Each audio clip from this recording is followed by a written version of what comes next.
Hi guys, this is Omer from MMOHut.com. I'm the first impression gameplay video for Battle of the Immortals, or BOI for short.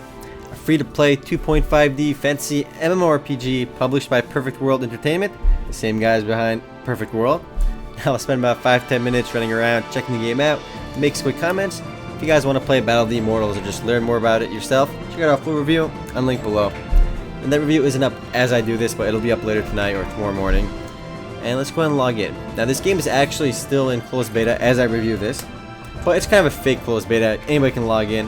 You don't even need a beta key to log in. They say you do, but you don't. You can just log in with any, Perfect World account and you're good to go. So we saw there were 2 servers already, and this game is actually supposed to be a lot like Diablo 2, so we'll see what it is. And this login screen, for some reason, reminds me a lot about World of Warcraft, but I don't know, maybe that's just me. Let's go and click Create Character. So we did have 5 character slots over there. And there you go, 1 for each playable character in the game. We got Berserker, spelled with a Z, Champion, Slayer, Magus, and Heretic.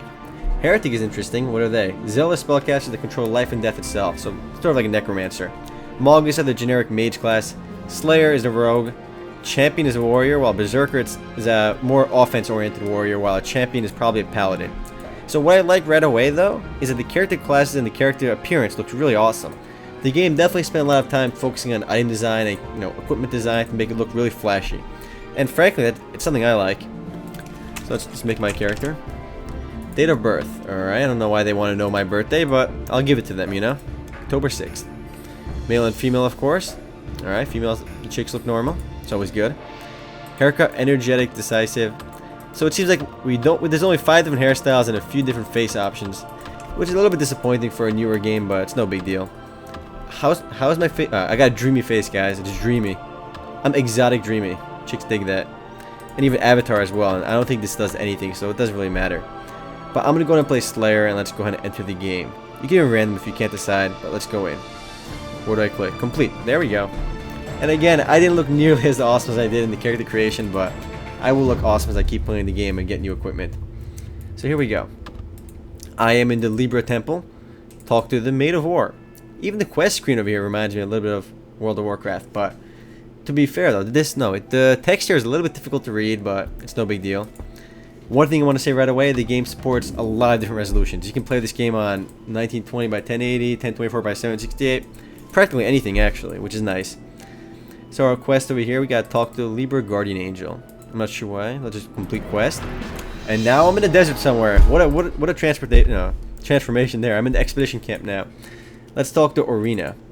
So, I don't know what I did over there. I just completed a quest. I don't even know what I did. I just went from point A to point B. And somebody leveled up. I don't think it was me. Alright, let's grab this quest. What is this? Prologue, the Catacomb Riot. So the game has some sort of linear progression, at least with the story. Let's do this quest over here. Good deal. Again, awesome. I completed another quest just by clicking around. Now I get to kill some scorpions over here. Giant scorpions, that is. Need to know how to use a skill? Click here. Only if you can teach me. Let's see. Alright, close that out. I don't really care. And what I like over here is you can click Giant Scorpion and your character will run towards it. So there's very little, time spent looking for monsters, and it's really done all automatically, as we're seeing right now. And let's see the combat. I just beat these scorpions up. Man, they're really ganging up on me. I'm dying here. Wow, hold on. Whoa, whoa, whoa, whoa. Let's use some skills over here. Let's use some skills. Whoa! I just one-shotted everything. I'm pretty awesome. Let's see if I can do that again, though. And that was my XP skill I just did. I just clicked 3 on my keyboard, and that's my XP skill. It costs 1,000 XP, which is over here. I don't think you should confuse that with regular XP, because your experience points is down here, while your XP is up here. And you can use that XP to perform various powerful skills. This is starting to remind me of U-Demons a little bit because of those XP skills, but we'll see how it is. And it seems like my Rage bar, which is my XP bar, fills up as I complete my quest. Let's click Wounded Wisdom and hand it in. And yeah, it fills up as you kill monsters, but I think it also fills up as you level up, which is nice. So these level 1 monsters are all very easy. They're actually level 3 monsters. We got a crash plane over here for the scenery. Now let's hand in some quests. I am noticing though, you gain experience very fast by doing the quest, so I strongly recommend you don't skip those. Definitely do them. You get equipment as well. Let's talk to this dude over here now. I feel like though, I'm just spending a lot of time clicking on the quest reply button over here and lets me go from point A to point B real fast. Graphically speaking though, I'm pretty impressed. It's nothing too special. It's not like 3D like Perfect World or Jade Dynasty, but I don't think it's really trying to have that feel to it. I think it's better for a game to be compatible with more computers than having really flashy graphics that can't run on half the computers. The game is closed beta right now, and it's going to end in April 30th, so you guys don't have a lot of time to play it right now, but I'm sure it'll go to open beta afterwards, so it's not a big deal. Let's kill some more scorpions, and I'm going to pop my XP skill again, and bam! Whole screen's done. So I need to get my burial artifact, so let's click on this. And again, you can complete every single quest in the game almost by simply clicking this button over here, and it'll help you find them. Loot one of the burial artifacts, and we can even zoom in. My character's playing with the sand. I don't know what he's doing exactly, but I think I just completed another quest. 0 out of 1. There we go. There was a little bit of lag over there for some reason, but it's no big deal.